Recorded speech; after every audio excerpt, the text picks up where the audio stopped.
9:30 10 number platform पर शौचालय में पहला बम ब्लास्ट शौचालय में हुआ।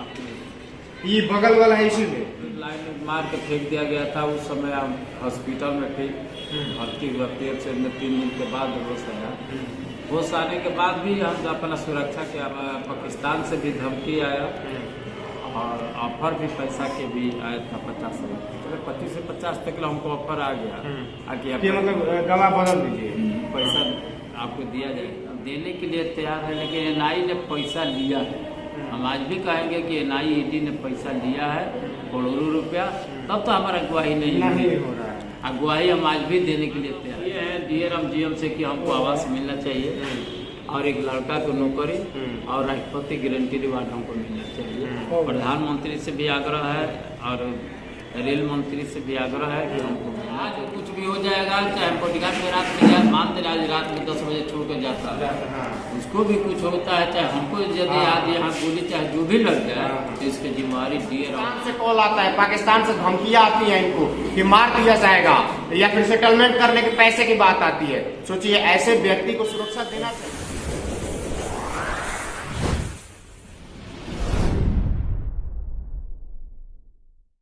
नमस्कार, हम एक ऐसे शख्स के साथ खड़े हैं जो कि आप अनुमान नहीं लगा सकते हैं। इस देश में, इस बिहार में मजदूरों को कहीं ना कहीं पूछा नहीं जाता है, जाना नहीं जाता है। लेकिन आज एक हम ऐसे मजदूर कुली के साथ उपस्थित हैं। कुली के नाम पे बहुत सारी फिल्म बनी है, अमिताभ बच्चन की, गोविंदा की, भोजपुरी फिल्म बहुत सारी बनी है। आज एक ऐसे कुली धर्मनाथ यादव जो है, इनके साथ हम उपस्थित हैं, जिनके साथ बिहार सरकार ने 2-2 सुरक्षा गार्ड दिया हुआ है। सोचिए कि किसी विधायक को, किसी सांसद को या फिर कोई सम्मानित व्यक्ति को 2-2 बॉडीगार्ड मिलता है, लेकिन इनको भी 2-2 को बॉडीगार्ड मिला है। अनुमान आप आशा नहीं कर सकते हैं, फिर अनुमान नहीं लगा सकते हैं कि वाकई में इनको मिला होगा, लेकिन मिला हुआ है। इनका कुली विश्राम गृह है, पटना जंक्शन पे हम हैं। तो बात करेंगे, जानने का, इन्हीं के मुंह से जानने का प्रयास करेंगे वजह क्या है इनको 2-2 कुली, 2-2 बॉडीगार्ड बिहार पुलिस के जवान इनको मिले हुए। सबसे पहले स्वागत है मेरे चैनल में, आप लोग का भी चैनल का मेरी तरफ से स्वागत है। अच्छा, क्या रहा और क्या चीज हुआ कि आप एक तरह से कहा जाए तो वीआईपी कैटेगरी में आ गए? आपको जैसे पीछे देख पा रहे हो, यहाँ पे बिहार पुलिस के जवान हैं, 2-2 पुलिस के जवान इनके साथ उपस्थित देख सकते हैं। क्या रहा वैसा कि मतलब ये पुलिस के जवान देना पड़ा बिहार सरकार को? 27 अक्टूबर 2013 की घटना है। पटना के गांधी मैदान में भाजपा के हुंकार रैली थी। उस समय गुजरात के मुख्यमंत्री नरेंद्र मोदी जी थे, लेकिन प्रधानमंत्री का भागी और गांधी मैदान में आने वाले थे। उसी दिन की घटना 9:30 बजे की है। हम यही अपना कुली विश्राम गृह में अपना जिसे हम लोग बैठे हुए हैं, हाँ खुला था।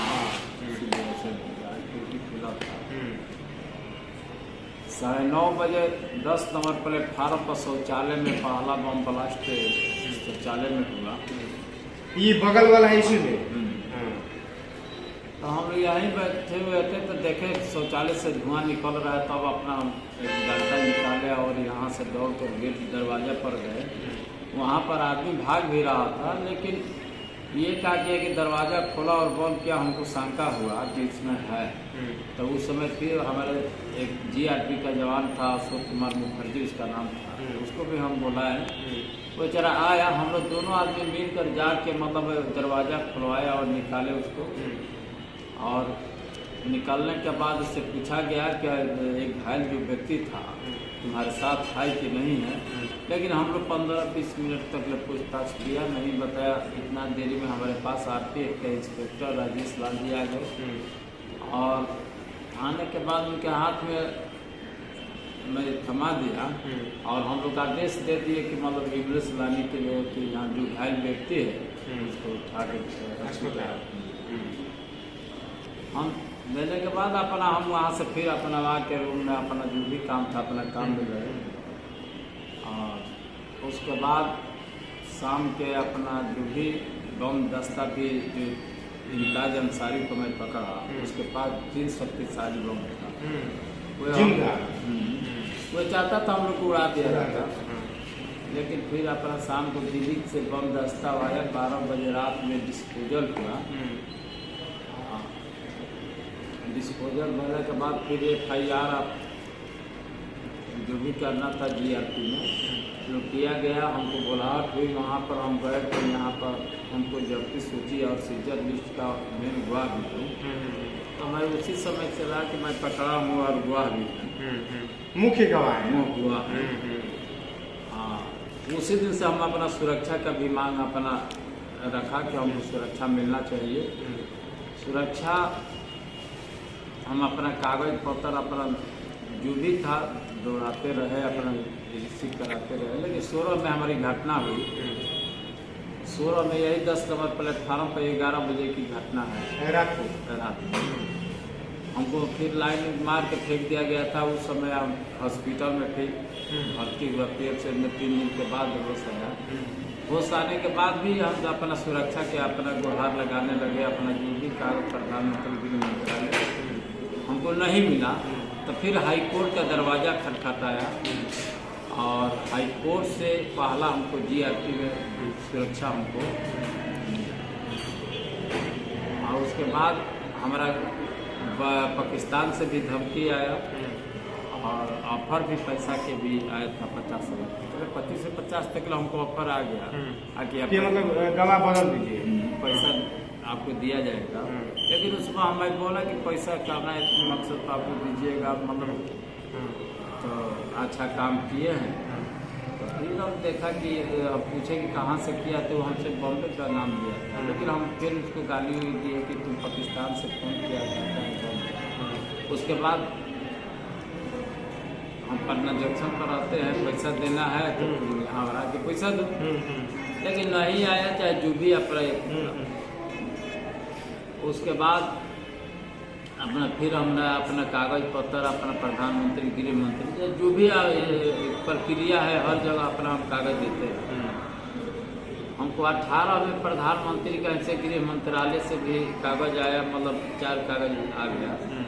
और शुरू में भी गृह मंत्री का गुजरात जो भी कागज हमको आया, लेकिन यहाँ पर हमको सुरक्षा नहीं।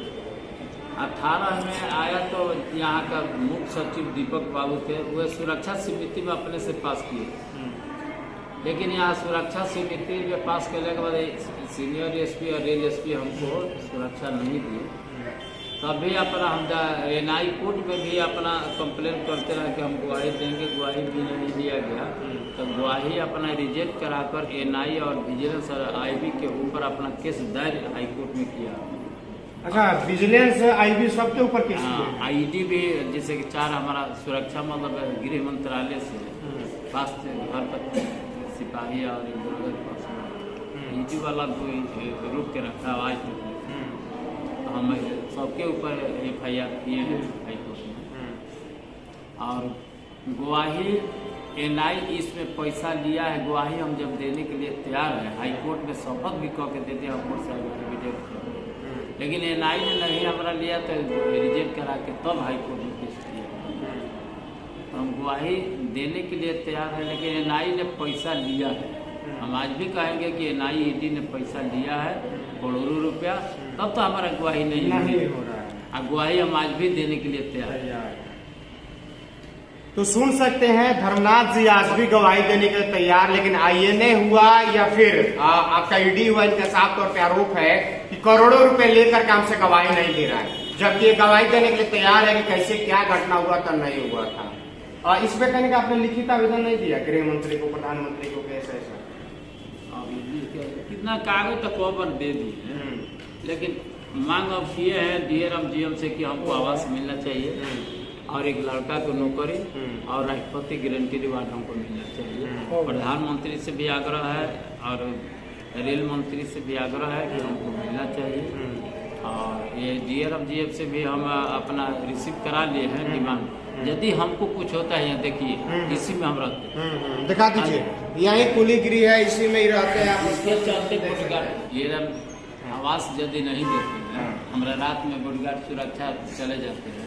यदि रात में चला जाता है, हाँ देखिए इतना बीच में तो कुली हथियार लेके रहेंगे नहीं ना। तो यदि हमको कुछ हो जाता है, चाहे बोडीगार्ड रात में चला जाता है, तो इसका जिम्मेवारी DA और GM। अगर आपको कुछ होता है, हमारा कुछ आज कुछ भी हो जाएगा, चाहे बॉडीगार्ड में रात में जाए, मान दे आज रात में 10 बजे छोड़ के जाता है, उसको भी कुछ होता है, चाहे हमको यदि आज यहाँ गोली चाहे जो भी लग जाए, तो इसकी जिम्मेवारी DA और GM की।